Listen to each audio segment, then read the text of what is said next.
आज आपण बनवणार आहोत शेंगदाण्याची खुसखुशीत चटणी। खूप छान लागते ही। त्यासाठी आपण घेणार आहोत शेंगदाणे, हिरव्या मिरच्या आणि लसूण थोडा जास्त प्रमाणात घेणार आहोत, टेस्ट छान येते। फर्स्ट टाइम आपण शेंगदाणे भाजून घेणार आहोत। नॉर्मल पद्धतीने शेंगदाणे भाजणार आहोत आपण, कारण शेंगदाणे भाजल्यानंतर आपल्याला वरचे साल काढायला सोपे जातात। आपण शेंगदाणे भाजून घेतल्यानंतर थोड्याशा मिरच्या पण फ्राय करून घेणार आहोत। शॅलो फ्राय मिरची करणार आहोत, जास्त प्रमाणात मिरची भाजून नाही घ्यायची, करपल्यासारखा वास येतो। नंतर आपल्याला हे सर्व मिश्रण भाजायचं आहे। यामध्ये लसूण भाजायचा नाही, हे सर्व मिश्रण मिक्स करायचं। त्यानंतर ते आपण खलबत्त्यामध्ये ठेचून घ्यायचं। खलबत्त्यामध्ये ठेचताना यात मीठ ॲड करायचं। मीठ ॲड केल्यामुळं सर्व चटणीमध्ये मीठ व्यवस्थित प्रमाणात पोहोचलं जातं, म्हणून चवीनुसार तुम्ही यामध्ये मीठ ॲड करायचं।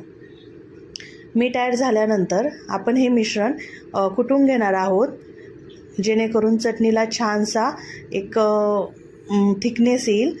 चटणी भात तयार झाली आहे आणि थोडे जाडसर शेंगदाणे ठेवायचे। ही चटणी तयार झाल्यानंतर हिला आपण कढईमध्ये परत फ्राय करायचं। फ्राय करताना थोडं तेल ॲड करायचं, जेणेकरून चटणी अशी खरपूस होते आणि कच्ची चटणी लागत नाही। शेंगदाणा, लसूण आणि हिरवी मिरची नॉर्मल प्रमाणात भाजून घेऊन आपण ही चटणी तयार केलेली आहे। आता याला आपण चांगलं खुसखुशीत भाजून घेणार आहे। थोडं तेल ॲड करणार आहे, जास्त प्रमाणात तेल आपण वापरणार नाही, कारण आपण भाज्याला कमीत कमी प्रमाणात तेल यूज करतो। कमी गॅसवर चटणी भाजून घ्यायची। थोडंसं तेल टाका, जास्त प्रमाणात तेल ॲड करू नका।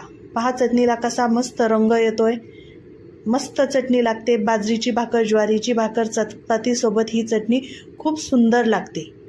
पहा किती छान कलर आला आहे चटणीला, आणि कमी गॅसवर भाजवायची। वरून थोडासा कोथिंबीर टाकलं तरी चालतं, चवीनुसार काही जण कढीपत्ता टाकतात तरीही चालतो।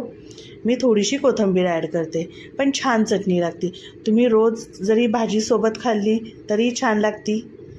हे पहा, अशा प्रकारे आपली चटणी तयार झालेली आहे। मस्त एकदम खुसखुशीत चटणी तयार झालेली आहे। धन्यवाद।